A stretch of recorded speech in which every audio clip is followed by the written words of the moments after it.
The story of the blood feud between the 18th Street Gang and MS-13 doesn't begin with bullets or prison riots. It begins with migration, struggle, and the search for belonging in the streets of Los Angeles. In the 1960s, Los Angeles was a city of promise and contradiction. Waves of immigrants, especially from Mexico and Latin America, arrived in search of opportunity. But opportunity was not evenly distributed. For many young men, the city offered little more than poverty, racial discrimination, and the lure of the streets. In the Pico-Union neighborhood, a new gang began to take root, the 18th Street Gang, also known simply as Barrio 18. What made them unique was their openness. Unlike most Chicano gangs of the time, which demanded Mexican heritage and local roots, 18th Street opened its doors to outsiders. It welcomed not only Mexicans, but also Central Americans, blacks, and even whites into its ranks. That inclusivity fueled its rapid growth. By the 1970s, 18th Street was no longer just another barrio gang. It was a movement, swelling with hundreds of members and spreading across neighborhoods. 2 decades later, another storm was brewing. In the 1980s, El Salvador and much of Central America was being torn apart by brutal civil wars. Refugees fled north, many landing in Los Angeles with nothing but the clothes on their backs. They found themselves in the same neglected neighborhoods where 18th Street thrived. But these Salvadoran youth were often bullied, harassed, and excluded, not only by society but also by the existing gangs. Out of this desperation, a new group was born. They called themselves Mara Salvatrucha, later shortened to MS-13. Mara for gang, Salva for Salvadoran, trucha meaning be alert or watch your back. It was more than a name. It was a declaration of survival. MS-13 members brought with them the trauma of civil war. Many had grown up amid violence, guerrilla warfare, and death squads. That battlefield mentality seeped into their new gang culture. While other groups fought with fists and knives, MS-13 introduced military-style tactics, extreme brutality, and a reputation for fearlessness. At first, 18th Street and MS-13 were not sworn enemies. In fact, they coexisted uneasily in the same neighborhoods, sometimes even working side by side. But with two armies growing in size, a collision was inevitable. Both claimed the same turf, fought for the same drug markets, and recruited from the same pool of vulnerable youth.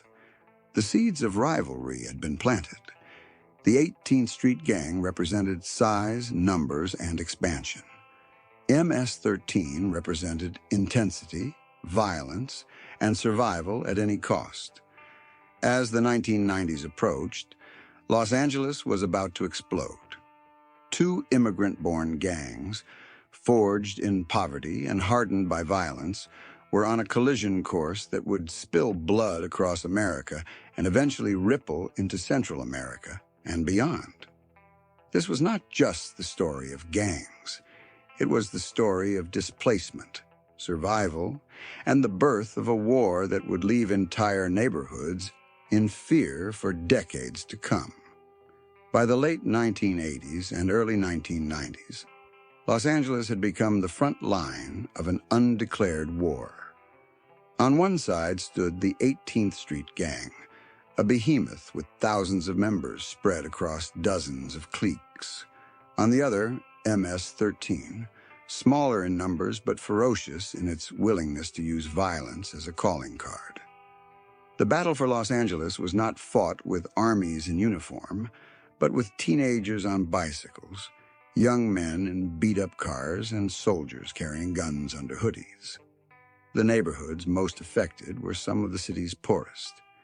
Pico-Union, Westlake, MacArthur Park, Koreatown, and the edges of South Central became patchwork war zones.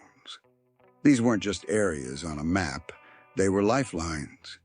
Each block represented drug markets, protection rackets, and reputations that gangs would kill to defend.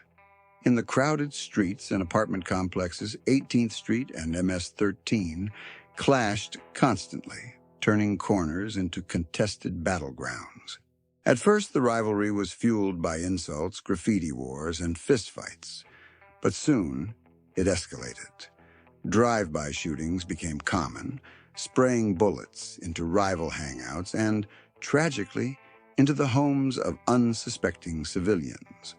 For every killing, there was retaliation. For every retaliation, there was an escalation. The cycle of violence fed on itself, creating a rhythm of bloodshed that made Los Angeles one of the most dangerous cities in America during this period. The 18th Street Gang's advantage lay in its sheer size. With thousands of members, they could flood the streets, outnumber rivals, and spread their influence across more neighborhoods than almost any other gang in the city. Their reputation for inclusivity meant their recruitment never stopped. Kids from broken homes, immigrants with nowhere to turn, teenagers looking for protection or family. 18th Street absorbed them all. But MS13 was different. What they lacked in numbers, they made up for in ruthlessness. They introduced tactics meant to terrify not just rival gangs, but entire communities. Stories of machete attacks, public executions, and acts of shocking brutality began to circulate. MS13 understood that fear itself was a weapon, and they wielded it effectively. The police, already overwhelmed by the crack cocaine epidemic and the violence of countless other gangs, struggled to contain the growing war. Gang injunctions, community sweeps, and arrests did little to slow the bloodshed. In fact, law enforcement pressure often pushed members deeper into the gang lifestyle. Arrests sent gang leaders into prison, where they gained more influence and directed operations on the outside. The streets did not get safer, they got deadlier. For the residents trapped in these neighborhoods, daily life became a matter of survival. Parents warned their children which streets to avoid. Corner stores and schools became potential flashpoints. At night, the sound of gunfire was no longer shocking. It was expected. By the end of the 1990s, the rivalry between 18th Street and MS13 was no longer just about territory. It had become personal, an ongoing war of revenge and pride that neither side could back away from. Los Angeles, once the city of dreams, had become the epicenter of a nightmare that was now spreading far beyond California's borders. In every war, enemies are not only fought, but defined. For the 18th Street Gang and MS13, defining each other as mortal enemies became as important as pulling the trigger. It was not enough to fight for corners or drug routes. Each gang needed to prove superiority, to brand the other as weak, and to ensure their own members never forgot who the enemy was. Graffiti became the first battleground. On walls across Los Angeles, 18th Street's seeped, or 18, clashed with MS13's bold scrawls. Each tag was a declaration: "This is our territory, and the enemy's mark will not stand here." The act of crossing out or defacing a rival's tag was more than vandalism. It was an open invitation to violence. Members would risk their lives to reclaim walls, and gunfights often followed what seemed like nothing more than spray paint to outsiders. But the rivalry was not fought only in public. It was etched into skin. Tattoos became living battle flags. 18th Street members inked large block numbers, Aztec imagery, and crosses, while MS13 members covered their bodies with MS, devil horns, and the infamous 13. Wearing one meant you could never walk away. It meant the war was carved into your flesh forever. The violence itself became ritualized, a way to define the enemy through blood. Initiations, or jump-ins, required recruits to prove themselves by fighting multiple members of the gang at once or carrying out violent missions. In both gangs, killing an enemy was not just accepted, it was celebrated as the ultimate act of loyalty. Stories of brutal slayings were retold within the gangs, reinforcing the mythology of strength and revenge. In prisons, the rivalry only deepened. Behind bars, surrounded by other gangs and overseen by the Mexican mafia, 18th Street and MS13 sharpened their identities. To survive inside, they had to be relentless. A single sign of weakness could cost a life. Prison riots and stabbings became another chapter in the war, spreading the feud beyond Los Angeles into California's correctional system. Even inmates hundreds of miles from their home turf carried the rivalry with them.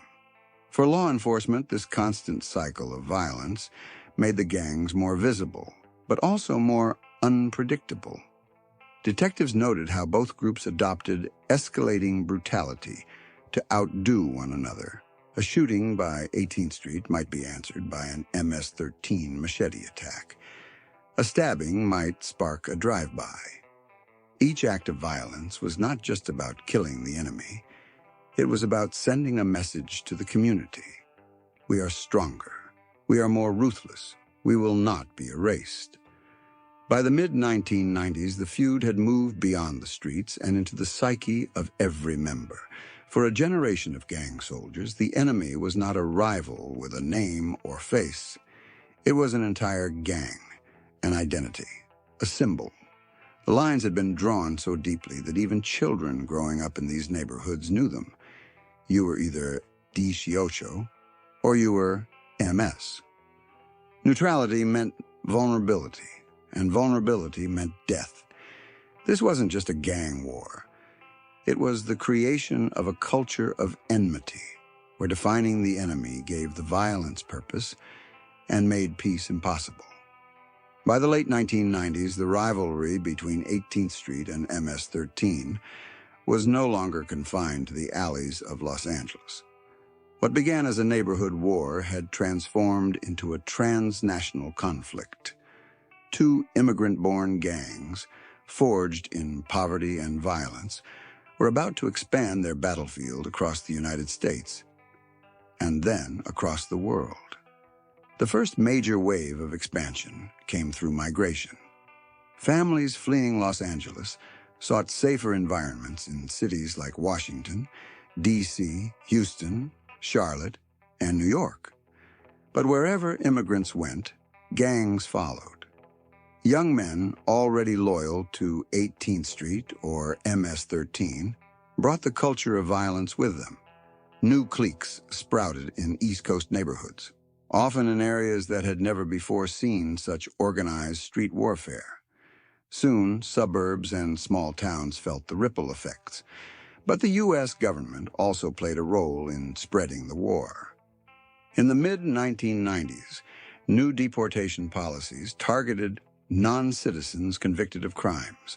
Thousands of gang members, many of them hardened by prison time in California, were shipped back to Central America. The policy was intended to make U.S. streets safer. Instead, it exported Los Angeles gang war to countries already reeling from poverty and political instability. When deported members of 18th Street and MS13 arrived in El Salvador, Honduras, and Guatemala, they found fertile ground. Civil wars had left these nations broken, with weak institutions, underfunded police, and traumatized populations. The deportees wasted no time establishing cliques. What had once been small neighborhood gangs in Los Angeles became dominant criminal forces in Central America. In many barrios, the state itself held less authority than the gangs. Back in the United States, the expansion continued. Washington, D.C. became one of the first East Coast strongholds for MS13, while 18th Street set up powerful branches in Houston and across Texas. In Northern Virginia, suburban high schools became recruiting grounds. Violent clashes erupted in places where few expected gang warfare. For many Americans outside Los Angeles, their first encounter with Latino gang culture came not from 18th Street, but from the headlines about MS-13 killings on the East Coast. The rivalry traveled with them. Whenever one gang established a foothold, the other soon followed. The feud wasn't just about drugs or extortion anymore. It was about reputation. If MS-13 dominated a neighborhood in Maryland, 18th Street felt compelled to challenge them. If 18th Street expanded in Texas, MS-13 responded with violence. The conflict had become a self-sustaining cycle, with each side chasing the other wherever it spread. Law enforcement agencies quickly realized the problem was no longer local. What had begun in Los Angeles was now a national security concern. The FBI created gang task forces that tracked MS-13 and 18th Street across state lines, linking murders in Virginia to orders given in California prisons. Immigration officials, police departments, and even international agencies began cooperating. But the expansion was already outpacing the response. By the dawn of the new millennium, the war between 18th Street and MS-13 was global. From Los Angeles to Long Island, from Houston to Honduras, the same story repeated. Two gangs locked in a cycle of bloodshed, exporting fear wherever they went. What started as a neighborhood feud had become one of the most notorious transnational rivalries in modern history. As the new millennium unfolded, the rivalry between 18th Street and MS-13 reached its bloodiest phase. Entire neighborhoods across the United States and Central America were transformed into battlefields. These weren't wars fought with strategy and treaties. They were daily eruptions of violence, carried out in alleys, apartment complexes, and city streets. For those living in contested areas, life itself became a gamble. Drive-by shootings became the signature weapon of both gangs. Cars would roll slowly through rival territory, windows lowered, guns drawn. Bullets often sprayed indiscriminately into crowds, homes, or vehicles. Sometimes the targets were rival gang members. Other times, innocent civilians were caught in the crossfire. In Los Angeles alone, dozens of families mourned loved ones each year who had no gang ties but lived in the wrong place at the wrong time. In neighborhoods dominated by either gang, daily life was suffused with fear. Local businesses were extorted for rent, protection money demanded by both gangs. Refusal often meant arson, beatings, or execution. Parents instructed their children not to wear certain colors or numbers on their clothing, small details that could draw deadly suspicion. In many immigrant communities, calling the police was not an option. Trust in authorities was low, and retaliation from gangs was swift. The brutality of MS-13 stood out. Reports of machete attacks and dismemberments shocked the public. These acts weren't just about killing rivals. They were about sending messages. Fear was as valuable a weapon as a gun, and MS-13 wielded it effectively. In response, the 18th Street escalated its violence, determined not to be overshadowed. Their size gave them reach, and they flooded neighborhoods with soldiers ready to prove loyalty through blood. The violence wasn't limited to Los Angeles. On the East Coast, the war unfolded in schoolyards and suburban parks. In Northern Virginia, high school students were gunned down in broad daylight. In New York, teenagers were lured into ambushes, beaten, and hacked with machetes. Each attack fueled headlines that spread the gang's infamy and deepened the fear that these wars were uncontrollable. Central America suffered even more. In countries like El Salvador and Honduras, entire neighborhoods became no-go zones where police feared to enter. Shootouts between MS-13 and 18th Street left bodies in the streets. Public buses were attacked or burned when drivers refused to pay extortion. Residents described living under curfews, not set by governments but by gangs. The war zones stretched across entire nations, crippling economies and forcing new waves of migration northward. For law enforcement, the scale of the violence presented an impossible challenge. Arrests only seemed to fuel the fire, with incarcerated leaders directing even more killings from behind prison walls. Each police operation dismantled one clique, only for two more to rise in its place. By the mid-2000s, it was clear. The rivalry between 18th Street and MS13 had grown into something far larger than territorial disputes. The streets themselves had become war zones, and the violence had no boundaries. Every corner, every block, every community that fell under their shadow lived in fear of the next attack. If the streets were war zones, the prisons became command centers. By the mid-2000s, the conflict between 18th Street and MS13 had extended far beyond alleys and neighborhoods. California's overcrowded prisons became incubators of violence and control, where the rivalry was not only maintained but often intensified.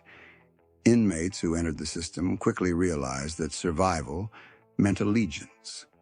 Neutrality was nearly impossible. Inside facilities like Pelican Bay, Folsom, and San Quentin, the lines between 18th Street and MS13 were as rigid as those on the streets of Los Angeles.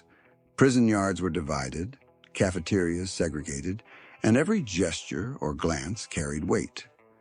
To sit in the wrong place or talk to the wrong person could mark someone for death.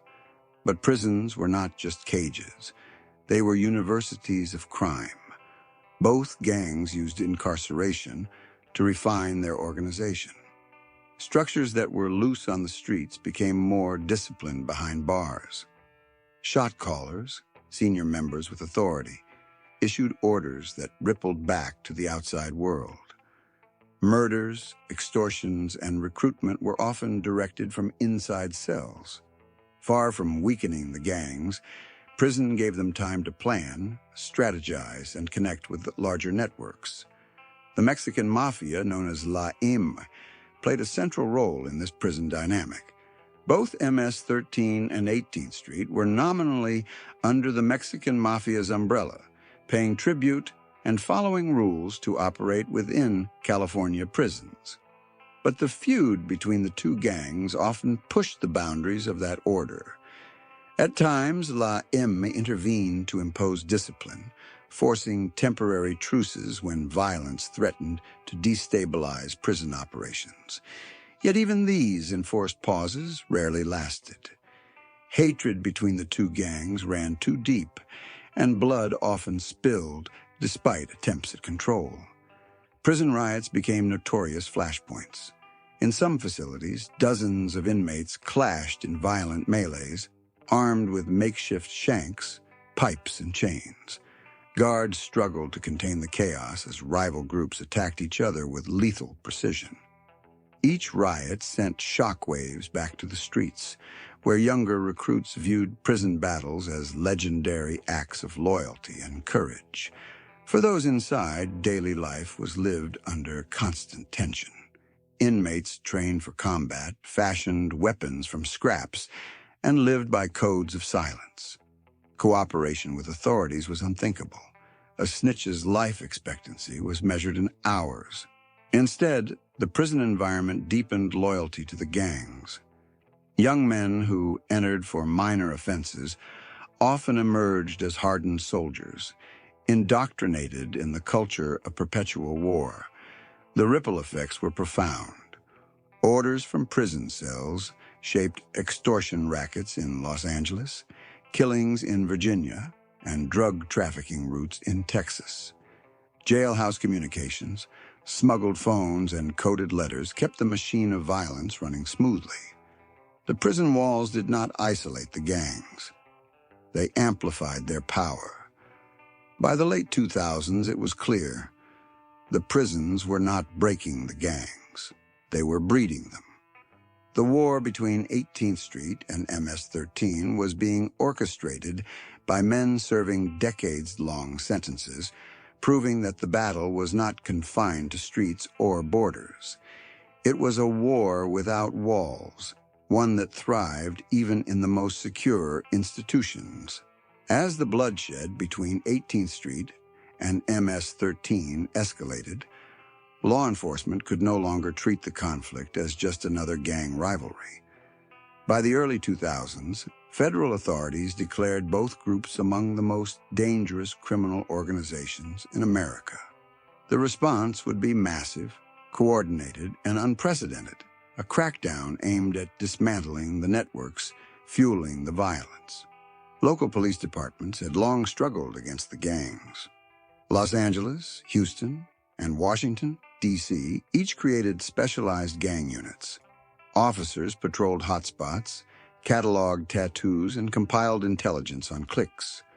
But the scale of the problem quickly outgrew local resources. Shootings and murders connected to 18th Street and MS-13 spanned multiple states, and many cases pointed back to orders given from prison. The war was no longer a local issue, it was national. The federal government stepped in with force. In 2004, Immigration and Customs Enforcement launched Operation Community Shield. Its mission was clear: identify, arrest, and deport MS-13 and 18th Street members across the country. In its first few months, more than 1,000 gang members were rounded up in raids stretching from California to New York. The FBI also prioritized the gangs, launching multi-state investigations that targeted not just foot soldiers, but also leaders directing the violence. RICO charges, laws originally designed to dismantle the mafia, became a powerful weapon. Prosecutors indicted entire cliques, linking murders, drug trafficking, and extortion under the umbrella of organized crime. In federal courtrooms, juries heard chilling testimony about machete killings, drive-by shootings, and prison-ordered hits. Convictions sent dozens of leaders to prison for decades, disrupting the chain of command. But law enforcement quickly discovered a paradox. Deportations often backfired, fueling the gang's expansion in Central America. Every time a hardened MS-13 or 18th Street member was flown back to El Salvador or Honduras, the war intensified there. Local governments were unprepared to handle the influx, and entire neighborhoods fell under gang control. What was meant to weaken the organizations instead globalized them. On U.S. soil, crackdowns had mixed results. In cities like Los Angeles, injunctions and task forces reduced open shootings for a time, but the gangs adapted. Members shifted to quieter forms of violence, using coded language, burner phones, and encrypted communications to avoid detection. Younger recruits, often teenagers, replaced arrested veterans. The cycle of violence continued, just with different faces. Community leaders often criticized the heavy-handed approach. While law enforcement filled prisons with gang members, neighborhoods were left with fewer resources to prevent recruitment in the first place. Poverty, broken schools, and a lack of after-school programs meant new generations of youth remained vulnerable to the lure of the gangs. To many residents, the crackdown felt like treating the symptoms while ignoring the disease. Still, the war between law enforcement and the gangs became its own front in the larger conflict. Helicopters hovered over neighborhoods during raids, SWAT teams battered down doors, and federal indictments made headlines. Yet despite the billions spent and thousands imprisoned or deported, neither 18th Street nor MS-13 was destroyed. By the 2000s, the lesson was clear. Crackdowns could disrupt, but they could not end the war. The gangs had become too deeply woven into the social fabric, both in America and abroad. The battlefield might shift, but the fight endured. Behind the headlines and law enforcement crackdowns, lies the human side of the war. The daily lives of those who join, serve, and often die for 18th Street or MS-13.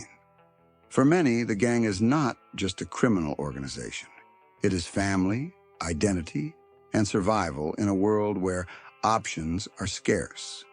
Recruitment often begins early. Children as young as 12 or 13 are approached on schoolyards, in parks, or even outside their own homes.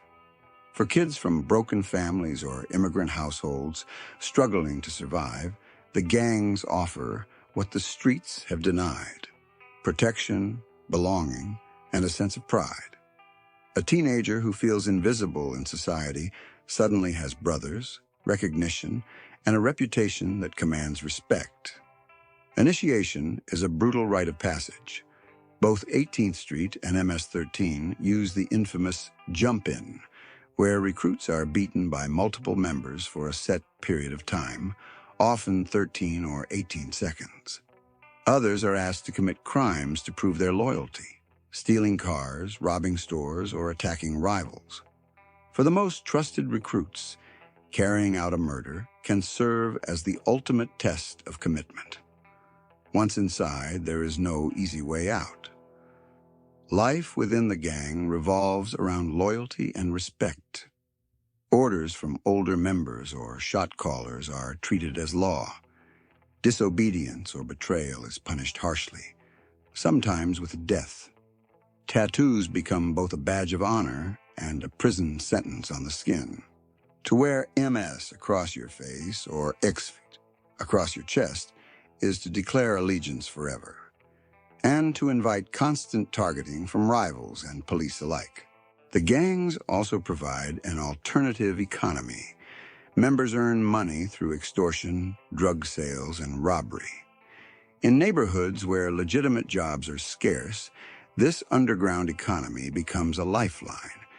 But it comes at a cost: constant danger, fear of arrest, and the near certainty of violence. Every payday could be your last. For many women, life inside the gangs is even harsher. Some become full-fledged members, but others are pulled in through relationships, coerced into sexual exploitation, or forced into dangerous missions. Women often face the double burden of proving loyalty while also enduring abuse. For them, leaving is nearly impossible. Yet within this world of violence, there are also glimpses of the reasons people stay. Members describe the gang as the only family they've ever known. Some say the camaraderie, the sense of brotherhood, and the recognition are impossible to find elsewhere. For a generation of marginalized youth, the gang becomes the answer to a question society never bothered to ask: where do I belong? But the cost is devastating. Families are destroyed by incarceration or death. Children grow up without parents. Communities are paralyzed by fear. And for the individual member, the path usually ends in two places: prison or the grave. Life inside 18th Street or MS-13 is not glamorous. It is a cycle of violence, survival, and despair, where every choice narrows until escape becomes almost unthinkable. And yet, for countless young people, it remains the only choice they feel they have. By the 2000s, the war between 18th Street and MS-13 was no longer just an American problem. It had become a global crisis, stretching from the barrios of Los Angeles to the streets of Central America and beyond. Deportations, migrations, and the relentless drive for dominance had exported the conflict into countries ill-equipped to handle it. El Salvador, Honduras, and Guatemala became central battlegrounds. These nations, already struggling with poverty, corruption, and weak law enforcement, found themselves under siege. MS-13, composed largely of deported Salvadorans and Hondurans, re-established cliques with military-like precision. They were joined by deported 18th Street members, who brought their own culture of violence. Entire neighborhoods became territories fiercely guarded by these gangs, with local residents caught in the crossfire. Streets, schools, and public transport were no longer safe. Extortion, kidnappings, and public executions became terrifyingly routine. The U.S. government, initially focused on domestic law enforcement, quickly realized that gang control in Central America had direct consequences at home. Violence in the region drove migration northward, creating a new wave of unaccompanied minors and young adults, some of whom were already connected to the gangs. These returning youths carried with them the same rivalries, expanding the conflict into new American cities. The cycle of violence became self-reinforcing. Deportation fueled recruitment, which fueled more violence, which fueled further deportation. The international scope also brought new challenges for law enforcement. Cross-border intelligence operations became essential. Agencies like the FBI, DEA, and ICE coordinated with local authorities in Central America to track gang movements, disrupt drug trafficking, and dismantle human smuggling operations. Yet the gangs adapted quickly. They used encrypted messaging, smuggling networks, and decentralized cells to avoid detection.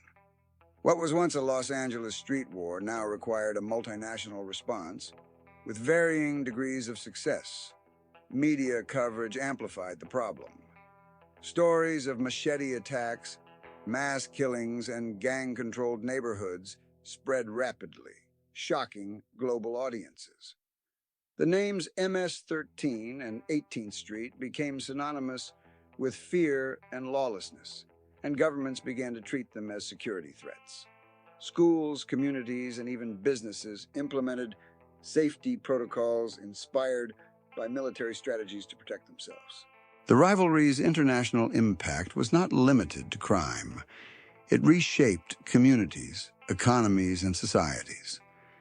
In areas controlled by gangs, businesses shuttered, educational opportunities were limited, and social structures broke down. Young people grew up in environments where gang identity was often the only viable path to survival or recognition. The war's reach extended far beyond bullets. It infiltrated the fabric of everyday life. By the 2020s, the conflict had achieved a haunting permanence. From Los Angeles to Long Island, from Houston to Tegucigalpa, the war between 18th Street and MS-13 was entrenched, cross-border, and resilient. The same grudges that began decades ago on city streets had become generational, echoing through families, communities, and entire nations. The war was no longer local or even national. It was global. Decades of violence, imprisonment, deportation, and territorial battles have left one undeniable truth. The war between 18th Street and MS-13 shows no signs of ending. What began as a neighborhood rivalry in Los Angeles has grown into a multi-generational, transnational conflict that continues to claim lives and shape communities. The persistence of this war stems from more than just rivalry. It is fueled by cycles of poverty, displacement, and trauma. Each generation of young people recruited into the gangs inherits the grudges of the previous one. For some, loyalty is a family tradition.